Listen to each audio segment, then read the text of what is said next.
Hello, this is George from Golden Game Soccer. Today we are looking at the career of Ernst Happel, a legendary Austrian coach and one of the most successful managers of all time, but also one of the least well known. He was the first of 5 managers to have won the European Cup with 2 clubs, the first in 1970, with the second in 1983. Only Carlo Ancelotti, Ottmar Hitzfeld, José Mourinho and Jupp Heynckes have done this since. A tactical master who travelled across Europe coaching, he is also one of only 6 managers to have won domestic league championships in 4 different countries. Happel was an eccentric, a managerial maverick. He had an extremely tough management style at times, often displaying a total disregard for authority, but also showing a caring side to his personality. He was a man of few words. When he did speak, he was eloquent and powerful. He had a way with his players, with many of them calling him the best manager in the world. He was somebody who was very effective and let his actions do the talking. Ernst Happel was born on the 29th of November 1925 in Vienna, Austria. He was a heavy smoker from an early age and died of lung cancer on the 14th of November 1992 at the age of 66 in Innsbruck, Austria. 4 days after his death, Austria played against Germany, drawing 0-0. Out of respect for the visionary coach, Happel's cap was placed on the bench for the entire match. Also in honour of his death, Austria's national stadium was also renamed the Ernst Happel Stadium. As a player, Happel spent nearly all of his career at Rapid Vienna. He was brought to the club when he was 13 years old. It was as a youth player that Happel first showed the strong-minded, rebellious personality for which he would later become renowned. All youth players of Rapid Vienna automatically became members of the Hitler Youth in 1938. He was a staunch opposer of the Nazi regime and was kicked out of team gatherings for his refusal to sing along to Hitler Youth songs. Happel was 5'10" or 1'78" and played as a central defender. He made his debut in 1943 with the Second World War in full effect. Rapid were without several key players and he was thrown into the heart of the defence just after his 17th birthday. Happel went on to play for Rapid Vienna for a further 14 years, from 1943 until 1954, leaving only for 18 months to join Racing Club Paris, before rejoining Rapid in 1956 and playing until 1959. He made 240 appearances for the Austrian Giants, and in his time at Rapid he won the Austrian Championship title 6 times. He was chosen in Rapid's Team of the Century in 1999. Happel made his debut for Austria in September 1947 against Hungary. He was a participant at the 1954 World Cup in Switzerland. At the tournament, the Austrians did well, reaching the semi-final to play against West Germany. They struggled in this game, losing 6-1, but it did secure the Austrians' best World Cup finish to date. However, the press were far from happy, blaming Happel for match fixing. Happel was flabbergasted, and as a result of the anger he felt towards the Austrian media, he left Rapid Vienna for Racing Club Paris after the World Cup. His love for Vienna brought him back after just 18 months. Happel missed the Viennese cafe culture. Here he would discuss football, drink cognac, and smoke cigarettes. Happel's last international was in September 1958 against Yugoslavia. Overall, Happel played international football for 11 years and earned 51 caps, and in the process scored 5 goals for Austria. As a manager, Happel took the Viennese coffee house culture with him. He wanted discussion and evaluation from his players and valued their opinions highly. He regularly asked them for their thoughts, and on several of the most important occasions of his career. After hanging up his boots in 1959, Happel took to the dugout as manager of Den Haag in Holland in 1962. Den Haag finished runners-up in the Dutch Cup in 3 of his first 4 seasons in charge. The Austrian's managerial ability was clear. He finally achieved success in 1968, leading them to Dutch Cup glory for the first time in Den Haag's history. Happel introduced a tough but fluid style of play that was rare in Dutch football. He scrapped the prevalent 4-2-4 formation and went for a 4-3-3. Ironically, Happel used this formation to beat Ajax and Rinus Michels, the legendary coach, in a historic 2-1 victory in the Dutch Cup final. Ajax are well renowned for using this formation, but it was Happel who adopted it first. It was the first of two decisive punches Happel would get in on the Ajax manager. Under the Austrians' guidance, Den Haag, a team usually fighting relegation, rose to the top of the league. Happel's success attracted interest from Ajax's most bitter rivals, Feyenoord from Rotterdam. The managerial move came just as Feyenoord were about to embark on a European adventure in the summer of 1969. The Feyenoord hierarchy felt that as they stepped into Europe, they needed a coach who could take them to another level. They found the perfect fit in the enigmatic but determined Austrian. It was at Feyenoord where Happel would begin to make his name on the world stage. Happel inherited a Feyenoord squad that was largely stable. The team he built was strong, intelligent, and capable of adapting and taking on tactical challenges to affect the opposition's weaknesses. His team was a manifestation of his own playing style and personality. Again, Happel opted for a three-man midfield to allow his side to dictate play from the middle of the pitch. Happel's team was built around three key players. The first of these was Rinus Israel. Israel was a centre-back and, like Happel, around 5'10". He was nicknamed Iron Rinus. Happel used Rinus Israel as a libero, a technical ball-playing centre-back. The second of Happel's core players was Koen Moulin. Rotterdam's left-sided player is considered by some to be the best Dutch left winger of all time, even ahead of Ajax's Piet Keizer. He was a Feyenoord stalwart and was coming towards the end of his career when Happel arrived at the club. Years later, Moulin recalled that Happel made him feel special and that he was the only coach in his career that he had any feelings for. The last and probably the most important of the three players was Vin Van Hannigan. He was a central midfield player. Many Feyenoord and Dutch fans consider him to be the greatest Dutch player, even ahead of Johan Cruyff. It is said that Happel initially wasn't keen on Van Hannigan as he was not the most skillful midfielder. However, he provided Happel with a player of great tactical influence, and Happel soon recognised this, and the pair went on to have a very close relationship. Van Hannigan had incredible concentration and could control spaces and set the tempo for the team.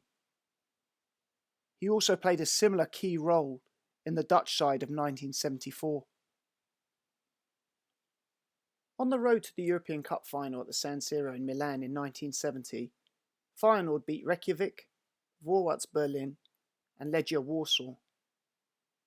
They'd also had to play AC Milan twice, with Feyenoord beating Milan 2-1 on aggregate.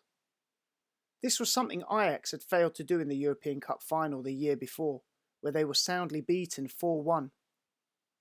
Feyenoord's win was significant. Just weeks before their own European showdown, Feyenoord had played and dominated Ajax, controlling the midfield area. This was a crucial game in the history of total football and Ajax. It was after this game that Rinus Michels changed to the 4-3-3 formation himself. The need for an extra midfielder was clear and led Michels to buy Johan Heynckes, who was pivotal in pioneering the pressing at Ajax. The rest is history. In his first European Cup final, Happel's Feyenoord came up against Jock Steen's Celtic. On a rainy night in May 1970, Celtic arrived at the San Siro as favourites. In 1967, they had previously won the European Cup 3-1 against Inter Milan in Lisbon, as underdogs. This time the roles were reversed, and this played into Happel's hands, as Celtic underestimated them. Happel's style was to play beautiful football while still retaining physicality. Though he studied opponents extensively, he always trusted his experience and intuition. This was what helped the Dutch side prevail against Celtic to win the European Cup for the first time. Tommy Gemmell gave Celtic the lead in the game, but Rinus Israel levelled minutes later, and Feyenoord would win the game in extra time with a goal from Ovi Kindval. The result, a 2-1 win for the Dutch, did not tell the whole story. In the same way that Celtic had been rampant against Inter Milan 3 years earlier, so Feyenoord shocked Steen's side with a vibrant, energetic, total football display. Feyenoord's victory ensured that they were the first Dutch team to win the European Cup, and their triumph signalled the beginning of a golden era for Holland. Lisbon Lion Jim Craig, who was a substitute in Milan, said, "There is no doubt we completely underestimated them. We were confident, too confident. They were the better side that night, there is no question about that. They worked their socks off, but their football was great." Jock Steen himself stated after the game, "Celtic has not lost to Feyenoord. I have lost to Happel." It was the first time any Dutch team had won Europe's biggest trophy. Feyenoord would go on to win the Intercontinental Cup, the FIFA World Club Cup of its day, later that year, before winning the Dutch league title the following season.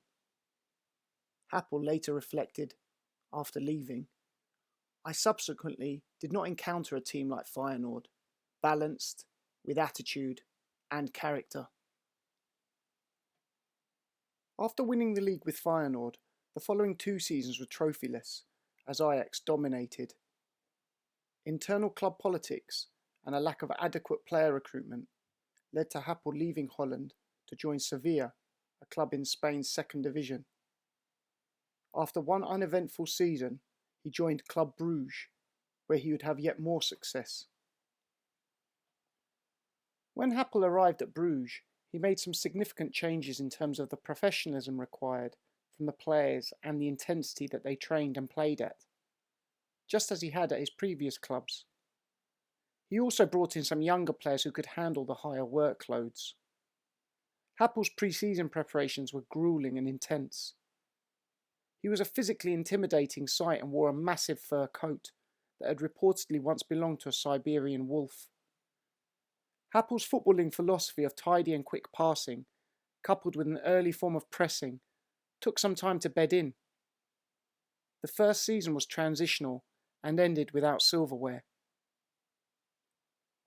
After that, however, Happel then led Bruges to 3 straight Belgian league titles and 1 Belgian Cup, and between 1976 and 1978, Club Bruges also reached 2 European finals, 1 UEFA Cup and a European Cup final, both against Liverpool. En route to the 1976 UEFA Cup final, Bruges played Lyon, Ipswich, Roma, Milan and Hamburg. The final against Liverpool gave Bruges the chance to show off their fearless style. They played well and narrowly lost 4-3 in the 2-legged UEFA Cup final to Liverpool. They lost the first leg 3-2 at Anfield before drawing 1-1 in Bruges. Happel reached the summit of his time at Club Brugge in his 4th and last season, reaching the final of the European Cup.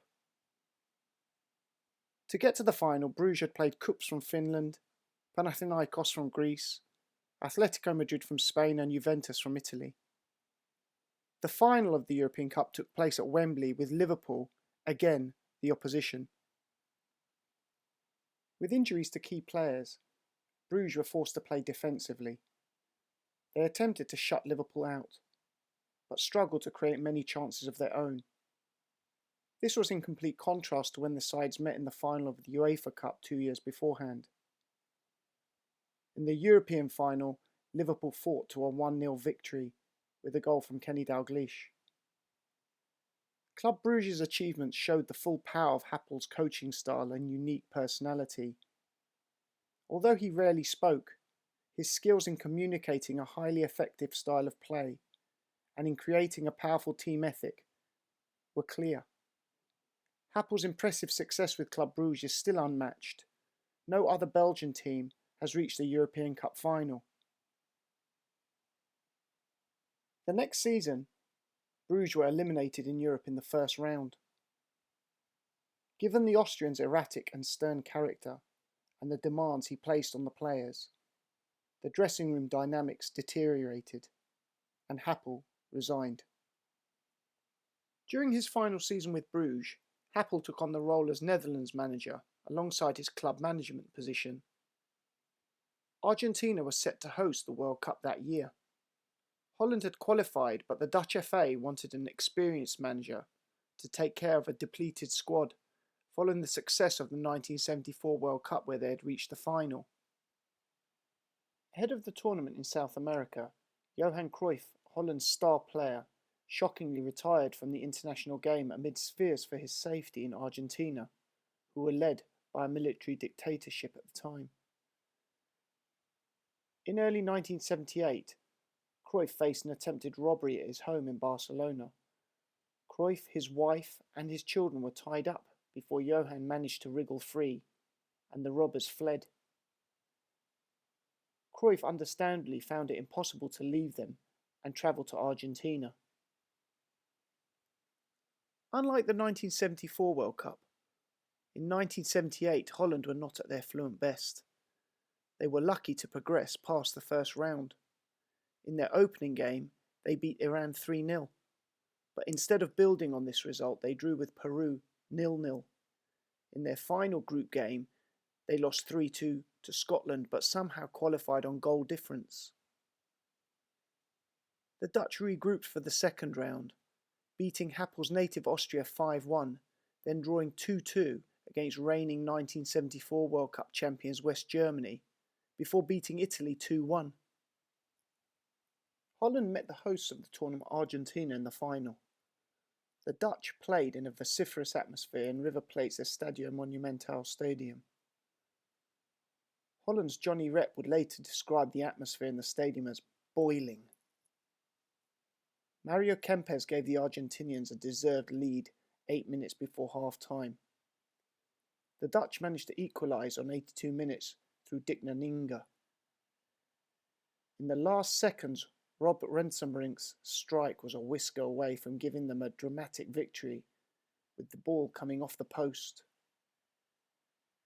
However, 2 goals in extra time saw Argentina crowned world champions for the first time in their history.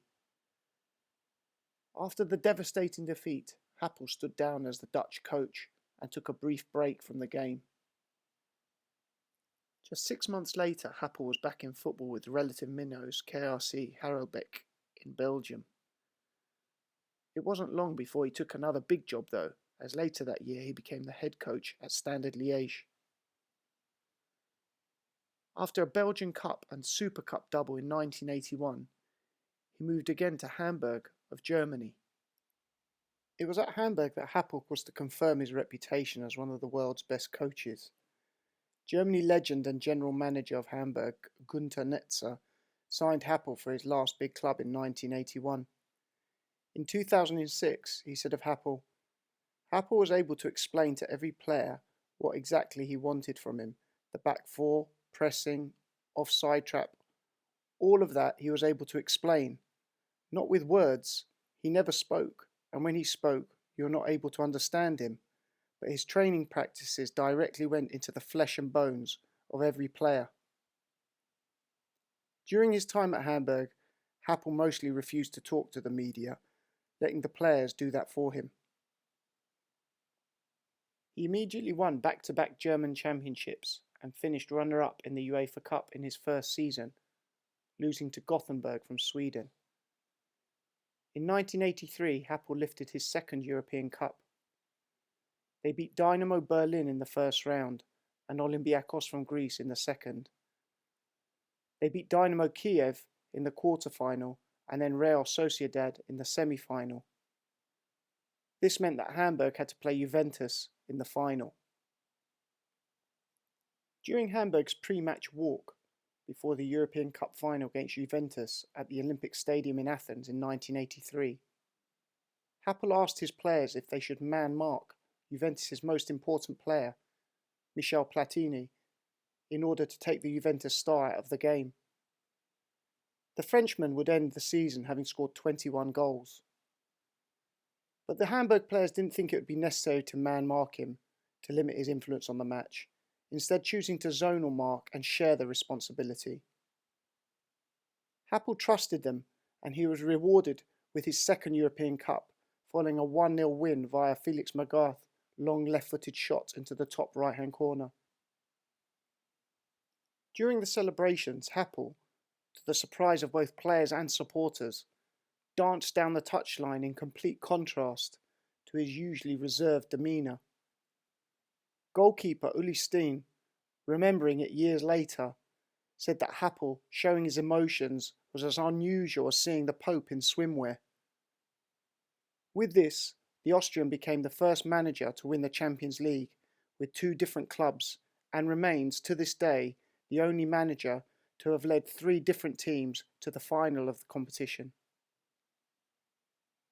After winning the German Cup in 1987, Happel came to the conclusion that he had been away from his beloved home country for too long. He returned to Austria to manage FC Swarovski Tyrol, with whom he won the Austrian Championship twice, in 1989 and 1990 respectively. He also won the Austrian Cup in 1988-89 season.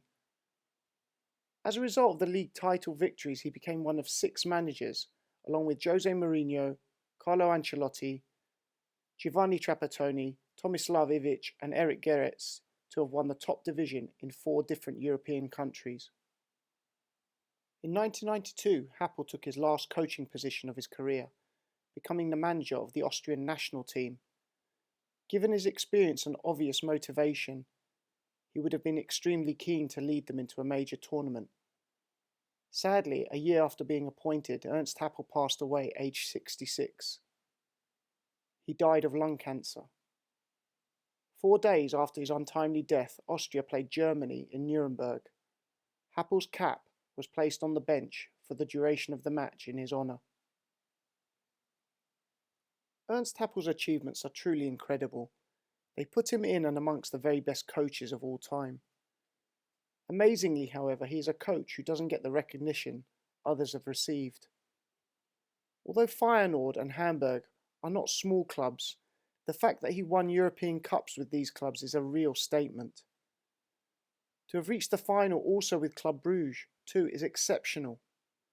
It should be remembered that he also managed to take 2 teams to UEFA Cup finals.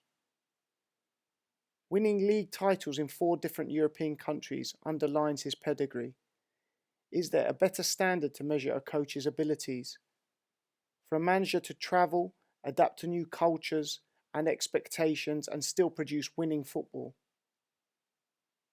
Beyond the honours and the silverware, Happel made a significant contribution to total football. He played a crucial role in its development. His style of play, a high-pressing style with a midfield overload, in a 4-3-3 formation, certainly impacted Ajax and shouldn't be overlooked. Happel was amongst the very first managers to use a 3-man midfield, the extra man giving his teams dominance in central areas.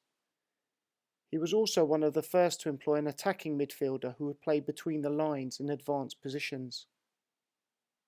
A road near Feyenoord Stadium is named after Happel, and there is also a bust dedicated to the Austrian at their home ground in his honour.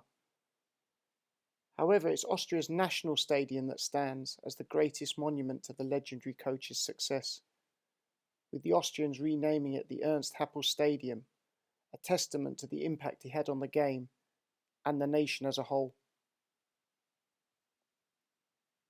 Thank you for watching this video.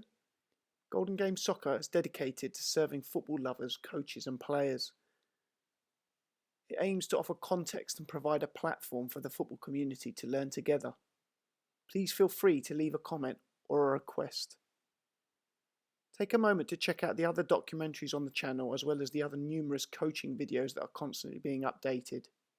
I look forward to seeing you again soon.